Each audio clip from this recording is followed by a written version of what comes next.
Drones, जिसे खास तौर पे मिलिट्री यूज के लिए बनाया गया था, लेकिन आज हम ड्रोन्स का यूज अलग अलग फील्ड्स में करते हैं, जैसे क्लाइमेट चेंज को मॉनिटर करने के लिए, सर्च एंड रेस्क्यू ऑपरेशंस के लिए और फिल्मिंग एंड फोटोग्राफी के लिए। तो आज के इस वीडियो में हम जानेंगे कैसे ड्रोन्स का यूज इतना वाइडली फेमस हुआ।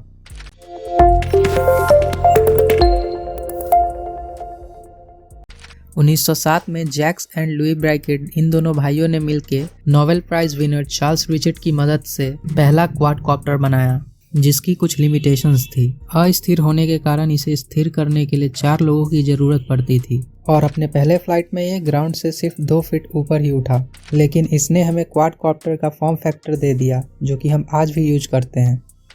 वर्ल्ड वॉर फर्स्ट के शुरू होने के बाद आर्कीबाल्ड लो ने 1916 में पहला पायलटलेस एयरक्राफ्ट बनाया, जिसे रस्टन प्रोटेक्टर एरियल टारगेट नाम दिया गया। इस एयरक्राफ्ट में पहली बार रेडियो गाइडेंस सिस्टम को इंट्रोड्यूस किया गया। इसे ट्रक के पीछे से कंप्रेस्ड एयर का यूज करके लॉन्च किया जाता था।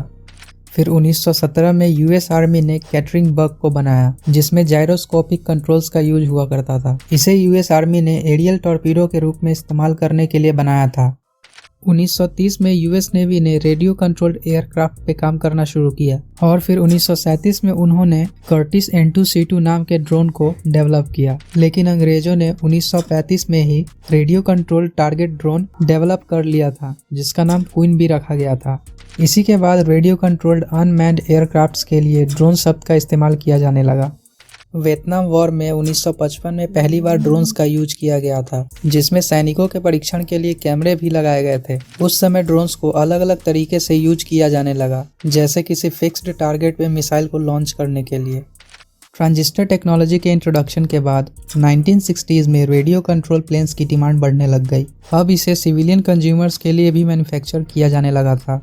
फिर 1980s में मिलिट्री ड्रोन्स की मैन्युफैक्चरिंग और सप्लाई दोनों बढ़ गई। 1990s में अनमैन्ड एरियल व्हीकल यानी UAV के मिनी एंड माइक्रो वर्जन्स को इंट्रोड्यूस किया गया। प्रेडेटर ड्रोन, जिसे 2000 में इंट्रोड्यूस किया गया था, इसकी मदद से अफगानिस्तान में ओसामा बिन लादेन को ढूंढा गया था। इन्हीं कुछ सालों में फिक्स्ड विंग वाले छोटे सर्विलेंस ड्रोन्स को डेवलप किया गया, जिनके नाम थे रेवन, वास्प और प्यूमा। 2011 यही वो ऐसा समय था जब ड्रोन्स में कॉमर्शियल इंटरेस्ट आने लग गया था। टेक्नोलॉजी बढ़ने के कारण ड्रोन सस्ते होने लग गए और इसका यूज अलग अलग फील्ड्स में होने लग गया। ड्रोन्स का फ्यूचर काफ़ी बेहतर बताया जा रहा है। गार्टनर, जो कि एक अमेरिकन टेक्नोलॉजी रिसर्च कंपनी है, उनके इंजीनियर्स ने अनुमान लगाया है कि आने वाले कुछ सालों में ग्लोबल ड्रोन मार्केट में काफ़ी तेजी आएगी।